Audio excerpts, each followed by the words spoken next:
Hello guys, welcome back to the channel. On this episode, we're going to do something a little different. We're going to take a break from talking about the truck build that we're working on, and you can see in the video shown above. But we're going to talk about this plasma cutter build. I've gotten a lot of requests over the last year for basically a video on how this thing is made, and I wanted to give some details on it. So we're going to break down all the components, how it's assembled, and sort of give you a little background in case you want to bite off a project like this yourself.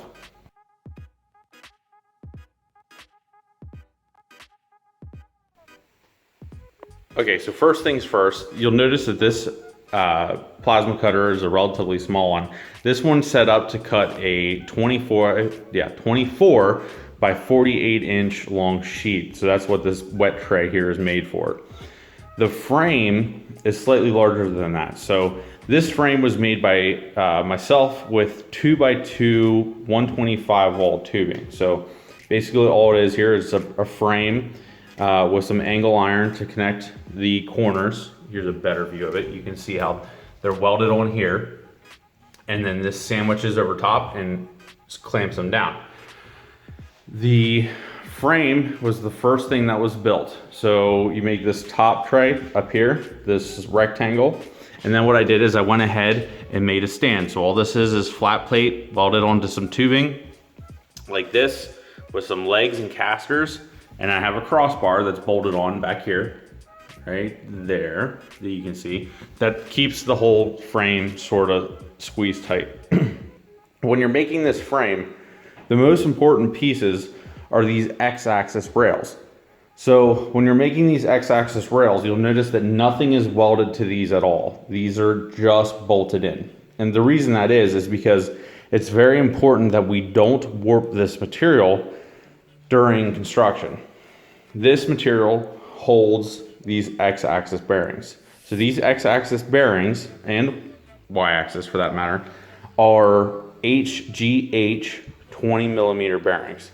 So these rails here are a hardened steel rail. I got these off of eBay. They're cheap Chinese ones, but they seem to be doing the trick. And in here are 5 millimeter socket head cap screws. So one of the first steps that you need to do is get this rail cut out, place this on this rail, this bearing on this rail, and you're going to hold it down, center punch all of these holes, drill them, and then tap them. Once you drill and tap all these holes and get it aligned, there will be a little bit of clearance with the socket head cap screw. And what you want to do is you want to place a dial indicator like shown in this image.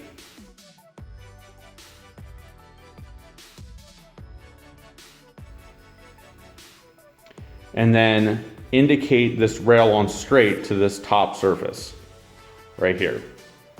That gets you these rails dialed in. You want to repeat that process for the X-axis rails on both sides and this Y-axis rail.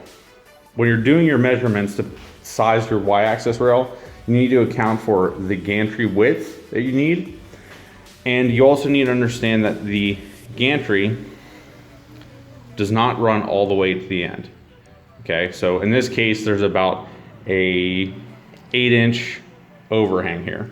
And that 8 inches is comprised of the stop for the end of the Y-axis, as well as the overhang for the bearings. So this gap here is basically the clearance from the water tray, the tube, the bearing height stack up, as well as the arm that is here. And then you need enough room up top here to fit your tensioner blocks.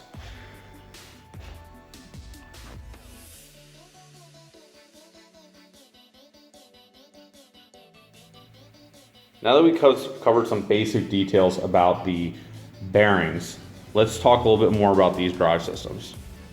So these drive systems are NEMA 34 motors.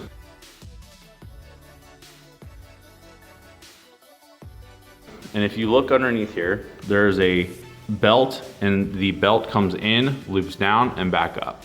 It might be easier to see here on the Y-axis.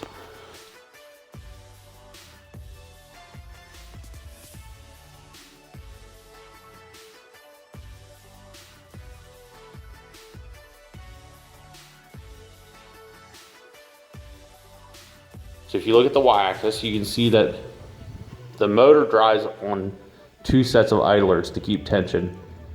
The belts in both the x and y-axis have a clamp end, and they also have a tensioner end. So down here is our tensioner, and this has a clamp block inside of another block with a threaded screw inside of it that allows us to tighten the belt to a particular tension.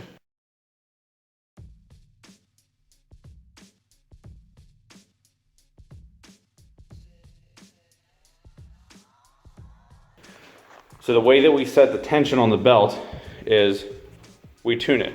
Basically like a guitar, I can go to each side and tune them until they're the same tone, and I know that both sides of the belts are in equal tension. You basically want a nice stiff belt, but you don't want to overtax your tensioner. They only need to be stiff enough to make sure that you have traction on that belt loop. One other important thing about this is you want to make sure that any axis that you use 2 bearings for each axis.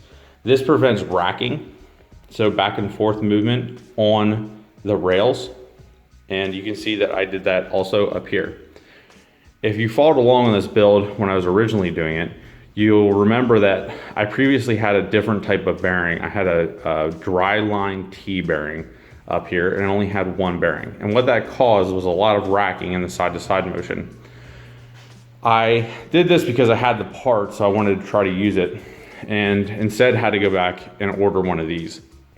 This particular bearing style has much less play in it and prevented any extra movement from occurring. So I highly recommend going with an HDH style linear ball bearing. It's gonna do the trick for you.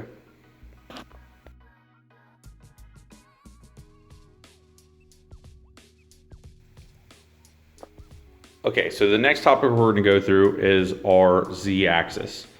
Our Z-axis is partially actually bought. This particular rail was ordered off of eBay. It's just a linear actuator rail.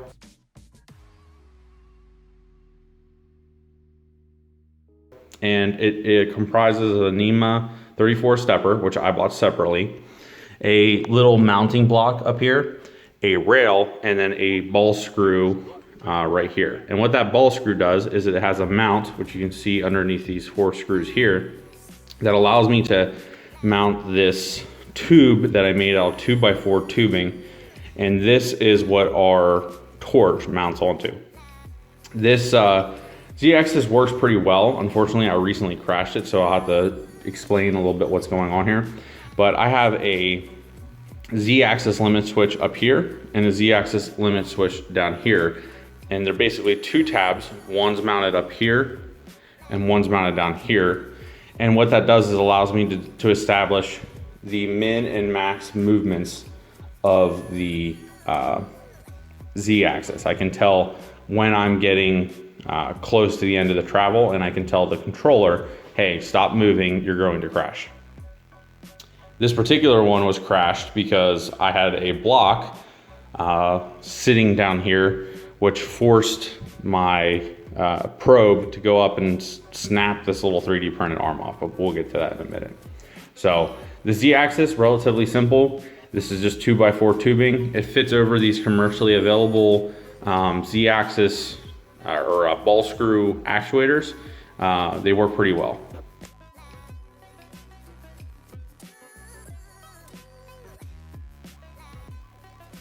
Okay, so this is the part that I broke and I haven't bothered to fix. This is a probing mechanism for the Z-axis. The intent of this is that you can take a piece of material, touch off the surface with the torch tip, and this little probe up here will signal back to the computer or to the controller that this little set screw is coming up in contact with this and that it needs to stop moving, and that given Z-axis dimension is the dimension to the surface. Unfortunately, at one point I shorted this out, so when I ran it down to do a touch off, it never set the signal and it snapped this off. All this is you can see inside of here, there's a pocket here and a pocket here. There is a spring mounted in between the two that pressurizes this rail downward.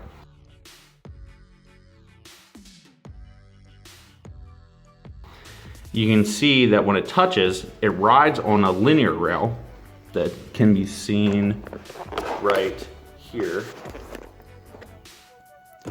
There's a linear rail right behind there. There you can see it. And it's just a little aluminum plate with this stuff mounted up on it. So this just rides in this linear rail. The torch is mounted to that plate on the linear rail. I used a Picatinny rail for like a rifle and a 1-inch scope mount. This 1-inch scope mount clamps nicely onto the collar of the plasma torch. This entire assembly, when it was working great, did the trick. You could touch off on materials and you had no real issues. You could go around, set your heights up, and it worked pretty good. The only thing I'd recommend, if I were to do it again, is run a lighter spring. I ran a pretty heavy spring. I think it was like 30 pounds per inch. And what would happen is when it would touch off, if it was thin material, it would deform the warp out of the plate until it stopped warping. And that created a height zero that was lower than what it should have been. So my recommendation, if you're gonna go with something like this, run a lighter spring and make sure that your wiring is good, that you don't crash it into the table and snap these off. That being said, I just clamp this right now and I don't use the Pro feature currently.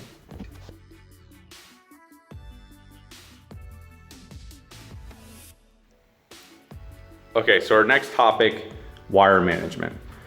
Wire management is really important. The best view for wire management in this particular case is the y-axis, but both methods are implemented on both sides. So you remember that this has to move in both the X and Y direction. So on the X direction, the Y direction, you'll notice here that we have these railways. These railways are available on Amazon or eBay.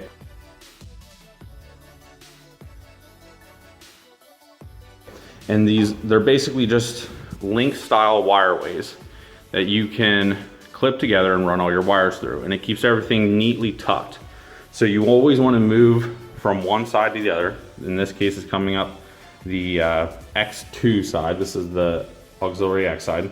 And all of our wiring channels up through here for the X and Y wiring, up through here, into this section, up this railway, and into this chamber, okay? This little wireway here.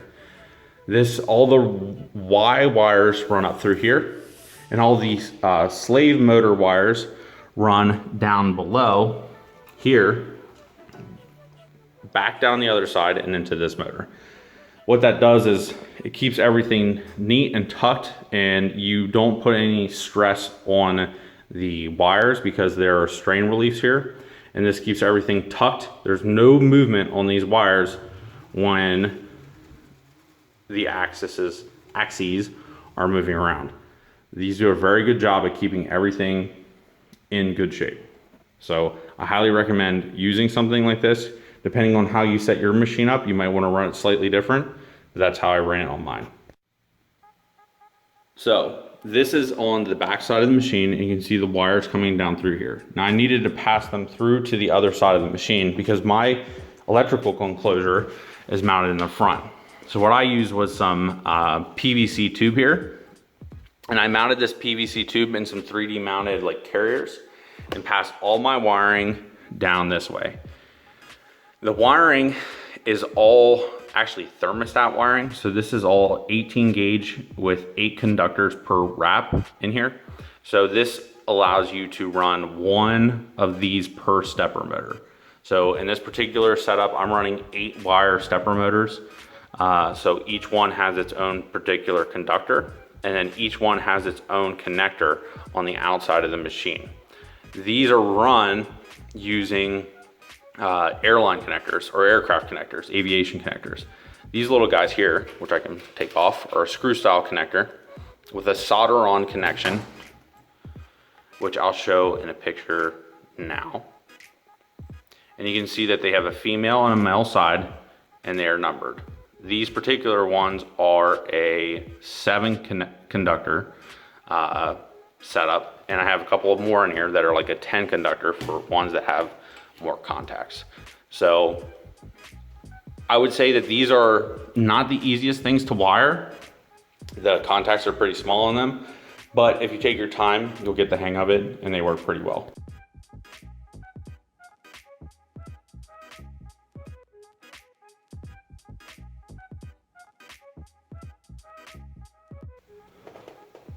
Okay, so now we get to the scary part for a lot of guys, but it's really not that bad. It's pretty simple. So this is the internal electronics on our plasma cutter. This particular setup is a Pokey 57 CNC setup. So this is from Poscope. It's a company in Europe, and they make a really nice integrated package. And what's special about this package is it runs on Ethernet connection, which is very robust communication when you're working with a noisy plasma cutter.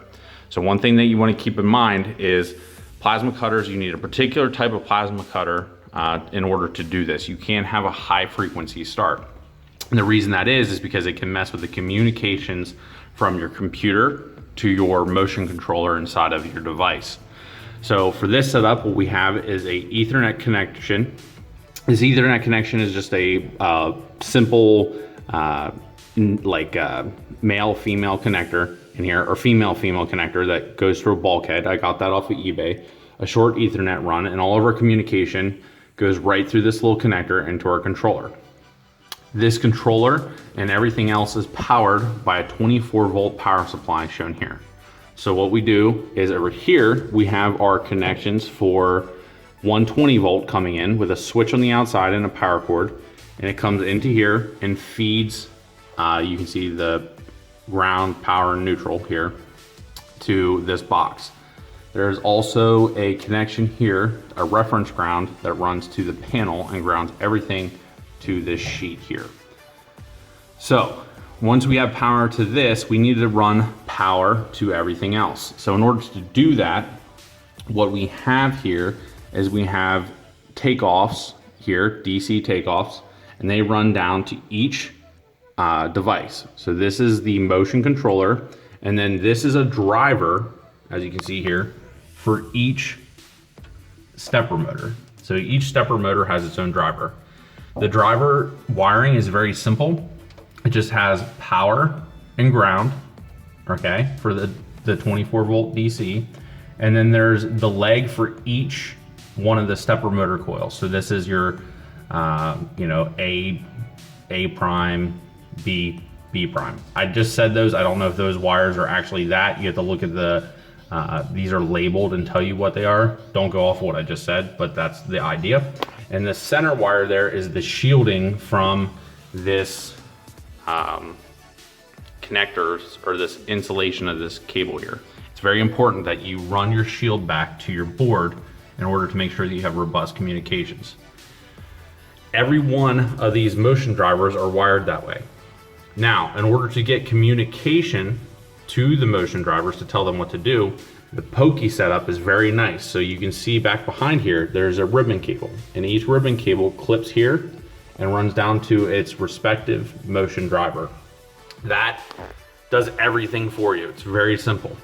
So that makes it very convenient to wire these things. You can wire it up in probably a day as far as that goes. So that works very well.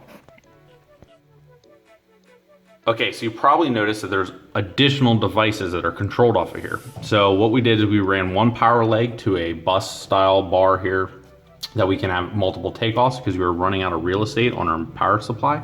And we did the same thing with the ground.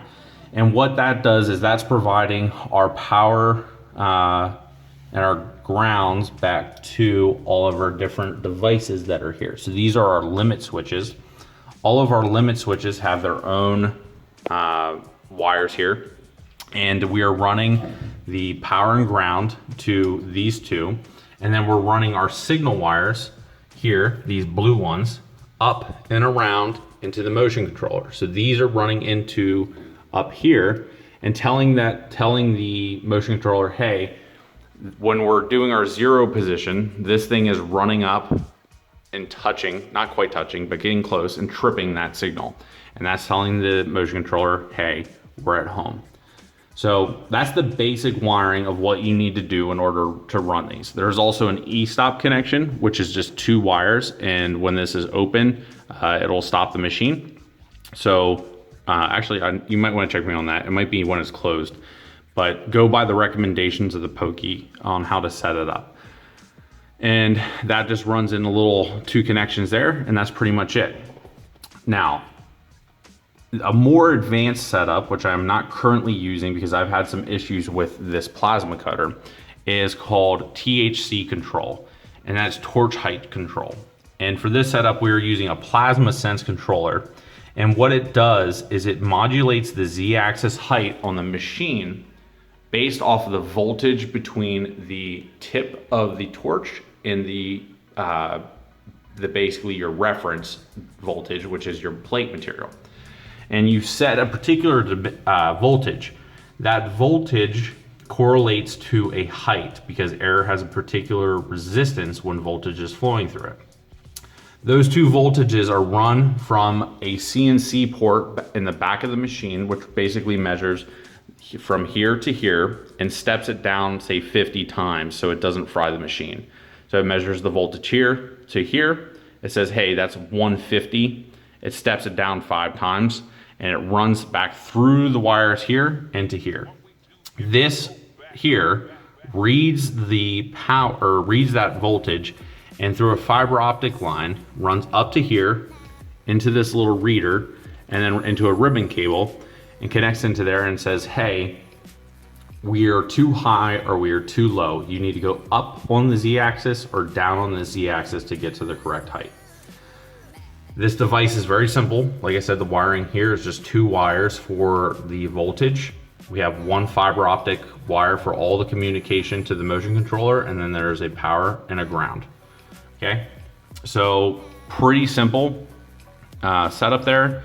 And that is the basics of the wiring on one of these machines. So if you have more questions, let me know. There are some auxiliary things that you probably don't need that I added. I added some fans here. One is an intake fan, one is an exhaust fan to try to keep the temps reasonable, but that's the kind of stuff that you're going to be looking into here when you're setting one of these up. Don't let it scare you. It's all simple circuits. There's just a couple of them for each device. Once you understand what they are, it simplifies everything. Just break it down into its components. You know that this needs power, you know that it needs to control the motion steppers, and you know that it needs to communicate with this device. You know that this device needs limit switches going into it. You know that it needs to communicate with the motion devices. It needs an input for communications coming into it. And it needs all of your limit switch stuff here. So it's relatively simple.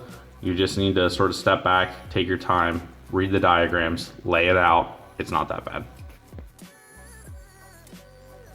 Okay, so back on the outside of the machine, we mentioned previously that we have limit switches, but that's not really true. There are limit switches on one end of the machine, and there are home switches on the other end of the machine. These home switches are what are used to zero the machine out. So when this thing's going through a zero cycle, it'll run down here, it'll go, and it'll touch here and here, here being over there, and it'll tram the machine into square. Then it will come over here, and it'll run down and say, oh, there's the home position. That'll be 0, 0 on the machine. The limit switches are basically to say, okay, I'm traveling along, I'm going along, and oh crap, don't go any farther, you're gonna crash into the end of the machine. There's a limit switch on the Y-axis over there, the X-axis on both X1 and X2, and on the Z-axis on the top and bottom. So the top has a home, or I'm sorry, the top has a limit and the bottom has a limit. The Z-axis has no home because the home is based off where the material is. Here's a close-up of what these little proximity sensors look like. These particular ones are 24-volt proximity sensors. They are in a particular link, which I'll show here, and you can pick them up. They're relatively cheap, a couple bucks a piece. Next up is the mounting of our plasma cutting machine. This particular setup I have hanging off of some all thread with some mounts that I made for the plasma here. So I inserted a little tube here to clamp the tube in that the plasma cutter has. And then I have these hanging. And that way, when I'm rolling the machine around, this thing can float and it won't snap off the machine with the little 3D printed stuff. It's only in direct tension, which helps. For the plasma cutter torch wiring, it's just the standard torch. And I 3D printed a little arm here with some metal conduit. And this is just a slip fit and allows this thing to sort of rock back and forth. And I have a slider here that allows this, when I'll step back, to extend and contract, right? So this guy here, I can tighten up my slack or loosen it depending on how this thing's rolling around. Usually when I'm starting, I just tuck it over here to the corner and then the machine pretty much takes care of itself. It won't get tangled up. This ground clamp, you can either clamp to the bed here or you can clamp to your workpiece. So that's how this whole thing is routed here. And that is just a slip fit on with some basic, 3D printed components and a little slider here.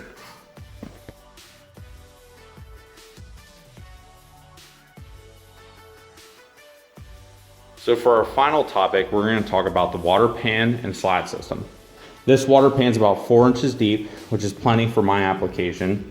And what we have here is it's a 16 gauge metal that I had cut and just seam welded in the corners. The plasma cutter has a corner drain over here with a little nipple welded onto it, and then I have just a drain that I can pump out the fluid or drop out the fluid using gravity. I also have a separate connection here for the future. If I ever want to install an in-tank or a tank sump here and use like a sub pump to pressurize this and fill the tank from a reservoir. That would come in handy if, say, I wanted to run a particular type of coolant or something like that to keep the machine nice. I wouldn't have to leave it up here in the slats because sometimes you need to grind these slats smooth. You don't want water up here while you're doing that. So I could drain it back to the sump and bring it back up with the pump. The basic slat design is really simple. So what we have here is I have some angle iron, which is difficult to see in this picture, but I'll put an image up now of when it was being made. And what I did was I cut this with a abrasive chop saw. And you cut it down below, an inch below this, maybe a little bit more. And you don't use the cut to set the depth. What you do to set the depth is you can see it. There's an additional little 1 inch piece of metal flat stock welded to the outside of that angle iron. And that little piece of flat stock is what actually sets the height. And that's a little bit better, is actually what the slats sit on. These slats are consumables. These are 1/8 inch flat stock, 2 inch tall, or in this case tall, it'd be typically 2 inch wide, obviously. And they're cut so that they can slip into the machine. I'm running a straight slat design. There is definitely merit to bending these. So if you have a long continuous cut this way, you don't slice it down like I did right here. You can see this was a cut that ran and just happened to hit this. If these were bent in the middle and sort of like a chevron shape, that wouldn't occur. So I'd recommend that, if you want to make modifications to this design, that'd be something that I would encourage you to do. But this works fine. And I do a fair amount of cutting with this machine, and you can see that these hold up relatively fine. You just need to grind them down occasionally so your material sits flat on the surface.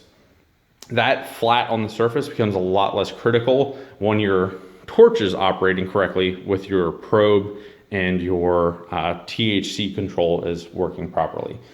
That being said, I'm not currently using it, as I mentioned, because this machine has a dirty output signal and it doesn't give a good voltage reading. So it's not a fault of the Pokey system, it's a fault of the Everlast cutter.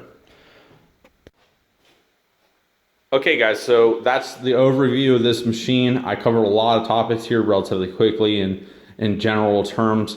If you have any questions, reach out in the comments and I'll try to answer every one of you guys back. If you want to see more detail on any particular part of the machine, I can try to help out on that. And all I will say is that this is a base design. This is definitely expandable. If you want to do a 4x4 sheet or even an 8x4 sheet, you could do so. The only recommendation that I would have is that I would always have your y-axis as your short dimension. So if you're going to expand this to, say, an 8x4, order longer rails this direction, 8 feet long, and make sure that you have enough rail that way to span the full 4 feet across. So again, if you have any questions, reach out in the comments. But for now, this is a different style episode on the channel than what we typically do. And I thought that you guys might be interested in learning a little bit more about the machine that you see running in basically every episode. So take care.